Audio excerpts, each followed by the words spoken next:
Assalamualaikum warahmatullahi wabarakatuh. Alhamdulillah wassalatu wassalamu ala Rasulillah Muhammad ibn Abdullah wa ala alihi wa sahbihi wa man tabi'ahu bida'watihi wa man wala. Amma ba'du.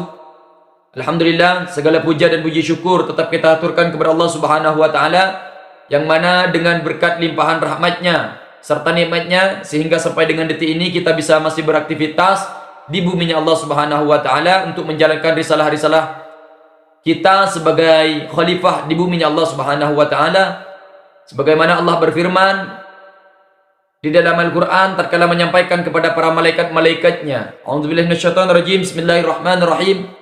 Wa idz qala rabbuka lil malaikati inni ja'ilun fil ardi khalifah. Sungguh tatkala Allah Subhanahu wa taala menyampaikan kepada para malaikat-malaikatnya, inni ja'ilun fil ardi khalifah, saya telah ciptakan khalifah di muka bumi.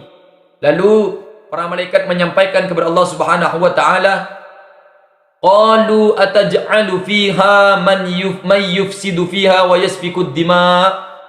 Malaikat itu menyampaikan kepada Allah Subhanahu wa taala, ataj'alu fiha man yufsidu fiha. Ya Allah, apakah engkau ingin menciptakan seorang makhluk yang pekerjaannya hanya membuat kerusakan di bumi ini? Man yufsidu fiha wa yasfiku dima, dan selalu membuat pertumpahan darah, saling membunuh di muka bumi.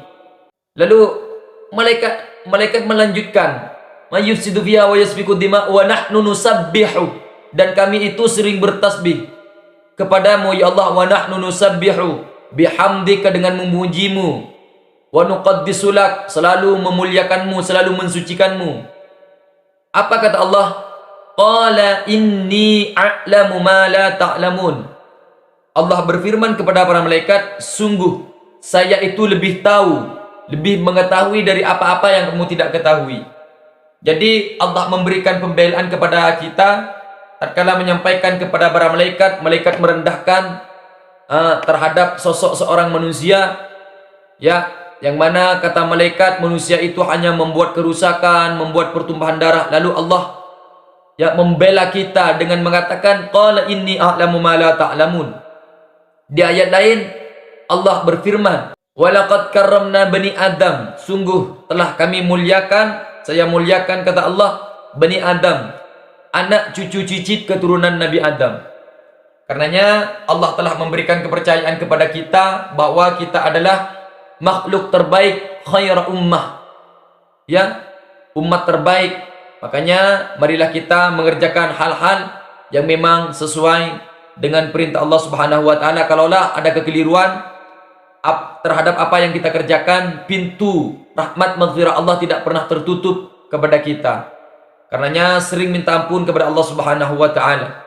Kemudian kalimat salawat Allahumma sholli ala Muhammad wa ala ali sayyidina Maulana Muhammad marilah kita aturkan kepada sang reformasi dunia, Nabi Muhammad sallallahu alaihi wasallam. Beliaulah yang telah membawa risalah-risalah Islam, risalah iman dari Allah disampaikan kepada para malaikat Jibril, dari malaikat Jibril disampaikan kepada Nabi Muhammad, sehingga risalahnya sampai kepada kita. Karenanya marilah kita berselawat dengan mengungkapkan kalimat selawat Allahumma sholli ala Muhammad wa ala ali sayyidina Maulana Muhammad, dengan harapan kita mendapatkan syafaat dari Nabi Muhammad SAW dan menjadi orang yang lebih baik ke depannya. Amin amin ya rabbal alamin. Baik, pada kesempatan kali ini saya coba percepat membahas lanjutan dari materi-materi sebelumnya terkait dengan Kitabus Syiyami, kitab tentang puasa, yaitu yang akan saya bahas terkait bagaimana kemudian seseorang yang mati dan dia mempunyai hutang puasa, dan kemudian bagaimana caranya ketika ada orang tua dan dia sudah tidak mampu melakukan puasa. Hal ini saya akan bahas pada kesempatan kali ini. Bismillahirrahmanirrahim. Saya baca kitabnya. Bismillah. Wa man mata wa alaihi siyamun min Ramadan ud'ima anhu li kulli yaumin muddun. Barang siapa yang mati Tentunya orang Islam di sini konteksnya. Wa alaihi siyamun, dan dia mempunyai hutang puasa min Ramadan, daripada bulan Ramadan, karena puasa yang wajib bagi umat Islam adalah bulan Ramadan. Terkait dengan bulan-bulan yang lainnya itu adalah puasa sunnah, namun baik untuk dianjurkan. Puasa Senin Kamis misalnya, puasa-puasa yang memang telah dicontohkan oleh baginda Nabi Muhammad SAW. Maka caranya bagaimana bagi orang yang kemudian telah mempunyai hutang puasa? Ut'ima anhu likulli yaumin muddun. Maka dia harus memberikan makanan terhadap orang fakir ataupun orang miskin. Di sini kitabnya, di syarahnya itu orang fakir dan orang miskin. Ya, likulli yaumin muddun, setiap satu hari yang ditinggalkan tersebut muddun, yaitu satu mud. Takaran mud sudah saya sampaikan. Ya, jadi orang yang mati mempunyai hutang puasa maka harus membayar denda. Apa dendanya? Berupa memberikan makanan terhadap orang fakir ataupun miskin satu mud. Takaran mud sudah saya sampaikan di episode-episode sebelumnya. Nah, terkait di sini teman-teman, bahwa di sini juga ada hal yang perlu diketahui. Ini fokus karena pembahasannya agak sulit, tapi saya coba sederhanakan. Di dalam kitab, di syarahnya di sini diterangkan, wa ma dzakarahul musannif wal qaulul jadid wal qadim la yata'ayyan al-it'am bal yajuzu lil wali aidan ay yasuma anhu bal yusannu lahu dzalik, bahwa bagi orang yang kemudian mempunyai hutang puasa maka disunnahkan, lebih diutamakan bagi walinya untuk menggantikan puasa yang telah ditinggalkan orang yang mati tersebut. Dan di hadis riwayat Bukhari Muslim disampaikan bahwa Nabi Muhammad SAW bersabda, man mata wa alayhi siyamun shama anhu waliyuhu. Barang siapa yang mati lalu kemudian dia mempunyai hutang puasa, maka bagi walinya itu untuk mengganti puasanya tersebut. Jadi yang diutamakan antara membayar denda berupa satu mud tersebut, memberikan satu makan terhadap orang miskin satu mud tersebut, dengan ahlinya mempuasakan bagi orang yang telah mati tersebut, ini lebih diutamakan. Bal yusannu, lebih disunnahkan untuk menggantinya dengan puasa bagi walinya. Sudah jelas ya terkait dengan keterangan ini. Jadi ada dua alternatif, ada dua pilihan. Boleh menggunakan memberikan makan terhadap orang fakir miskin satu mud, satu hari misalnya dia mempunyai hutang satu hari, maka satu mud, ya, maka satu mud. Atau walinya atau ahlinya atau ahli warisnya, ya, menggantinya lewat puasa. Karena ini hadis yang diriwayatkan oleh Bukhari Muslim sudah jelas, man mata wa alayhi siyamun shama anhu waliyuhu. Dan ini lebih diprioritaskan daripada membayar satu mud. Itu sudah jelas terkait orang yang mati, untuk bagi orang yang mati yang kemudian mempunyai hutang puasa. Kemudian yang selanjutnya, yang kedua, wasyaikhu man ajaza anis saumi yuftiru yud'imu an kulli yaumin muddan. Ya, bagi seseorang yang telah tua renta, kemudian dia ajazah, dia lemah atau tidak mampu atau tidak kuat anis saumi, untuk berpuasa, yuftiru, maka dia hendaknya berbuka puasa, artinya tidak berpuasa. Ya, artinya tidak berpuasa. Bagi orang yang tua renta misalnya mempunyai penyakit ataupun yang lainnya, misalnya kena lambung ataupun tua, sebab ketuanya tersebut sudah tidak mampu untuk melaksanakan puasa, maka hendaknya dia makan atau tidak berpuasa. Wa yut'imu an kulli yaumin muddan. Tapi ketika kemudian dia mempunyai hutang puasa, maka dia harus menggantinya satu mud, satu hari. Misalnya orang yang tua tersebut mempunyai hutang puasa misalnya 5 hari. Dia tidak kuat melakukan puasa, sebab ketidakkuatannya tersebut akhirnya dia makan di siang hari pada bulan Ramadan, dan mempunyai hutang 5 hari, anggaplah 5 hari, maka setiap harinya tersebut membayar satu mud. Dan keterangan di sini banyak. Di syarahnya Amma man aftara li udhrin wa lam yatamakkan min al-qada bi anna ma qabla zawali al-udhri aw ba'dahu bi waqti la yasi al-qada fala qada anhu wala fidyah wala ithma alaih.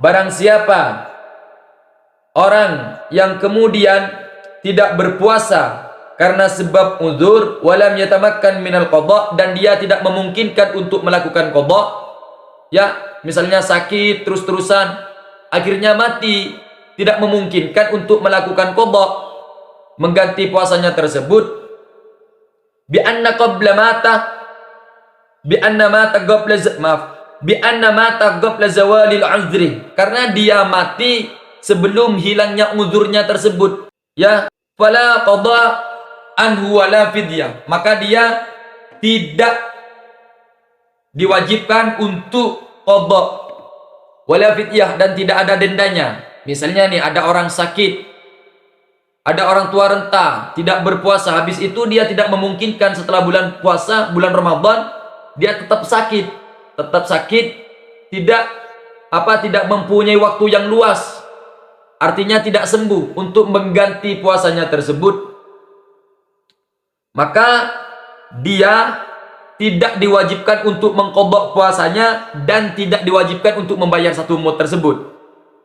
Ya, tidak diwajibkan untuk mengqadha puasanya, dan dia juga fala qadha anhu wala fidyah, maka dia tidak diwajibkan untuk mengqadhanya dan tidak ada fidyah, artinya tidak usah memberikan makanan terhadap orang miskin satu mud tersebut jika kemudian orang yang tua renta tersebut tidak memungkinkan lagi untuk mengqadha puasanya, artinya tidak luas, tidak mempunyai waktu yang luas dan tidak memungkinkan untuk mengqadhanya. Misalnya nih, ada orang sakit, ada orang tua renta sakit, misalnya tidak kuat berpuasa, habis di bulan Ramadan dia tetap sakit, sehingga dengan sakitnya tersebut dibawa mati sampai mati, dia tetap, artinya tidak memungkinkan, tidak mempunyai waktu yang luas untuk mengqadhanya, tidak sembuh lagi, tetap langsung mati, artinya setelah Ramadannya mati, maka hal tersebut tidak mewajibkan qadha dan tidak usah fidyah bagi orang yang tidak memungkinkan untuk melakukan qadha lagi, artinya tidak sembuh penyakitnya, uzurnya tidak hilang, maka tidak diwajibkan untuk mengqadha puasanya, dan fidyahnya tersebut atau dendanya tersebut tidak diwajibkan, wala itsma alaih, maka tidak dosa baginya. Jadi sudah jelas. Nah, bagi orang yang kemudian sakit, misalnya bagi orang yang sakit, misalnya sakit lambung nih, sakit lambung, misalnya ada orang yang sakit, ada orang tua sakit lambung misalnya, lalu dia tidak berpuasa di bulan Ramadan. Akhirnya setelah bulan Ramadan dia mau membayar fidyah, mau membayar fidyah berupa satu makanan satu mud tersebut. Itu kalau menggunakan yang seperti itu, tunggu dulu. Artinya kalau memungkinkan untuk mengqadhanya, maka harus diutamakan qadha. Nah, kalau tidak memungkinkan lagi untuk qadha, misalnya terkena penyakit apalah yang kiranya dari dokter di justice tidak boleh berpuasa, kalau berpuasa akan muncul mudarat-mudarat yang tidak diinginkan, maka tunggu dulu. Artinya setelah bulan puasa jangan langsung bayar satu mud itu. Tunggu, siapa tahu nanti diberikan kesembuhan dan bisa mengqadha. Nah, kalau tidak memungkinkan untuk mengqadha, penyakitnya tetap ada selama 1 tahun tersebut, maka sebelum Ramadan, di bulan Sya'bannya dia membayar satu mud jika tidak memungkinkan untuk mengganti puasanya tersebut. Jadi di sebelum bulan Ramadan itu membayar satu mud. Ya, kenapa kok diletakkan di akhir? Karena takut berkemungkinan dia bisa mengqadhanya. Seperti itu bagi orang yang tua dan mempunyai dan sakit-sakitan atau mempunyai penyakit, entah itu penyakit apa yang dari dokter tidak diperbolehkan untuk berpuasa. Karena kalau berpuasa misalnya akan menimbulkan mudarat-mudarat yang tidak diinginkan ataupun bahaya-bahaya lain, ya, seperti itu. Jadi itu yang dapat saya terangkan pada kesempatan kali ini terkait referensinya. Di sini kami tetap ambil dari kitab At-Tadhib, Matnul Ghayah wa Taqrib, Matan Nabi Syuja', dan juga kami baca dari Syarah Fathul Qarib. Di beberapa tadi saya tengok-tengok, takut ada keterangan yang salah. Dan mungkin kalau ada hal-hal yang mungkin tidak sesuai dengan apa yang Anda ketahui atau ada perbedaan terhadap apa yang saya terangkan, kalaulah tidak sepemahaman, mari kita diskusikan sehingga bisa menemukan jalan keluar di situ. Karena saya bukan orang yang hebat, saya bukan orang yang alim pintar, saya juga pelajar dan statusnya masih mahasiswa, masih belajar. Dan ini adalah pengetahuan yang saya pelajari dari beberapa guru saya. Sini yang saya baca kitabnya masih lengkap dengan maknanya, jadi saya tengok kembali. Walaupun tidak secara keseluruhan saya ambil dari kitab satu, saya ambil baca dari beberapa referensi juga. Mungkin itu yang dapat saya sampaikan terkait keterangan saya pada kesempatan kali ini. Semoga bermanfaat dan semoga menjadi tambahan ilmu yang barokah. Billahi taufiq wal hidayah. Wassalamualaikum warahmatullahi wabarakatuh.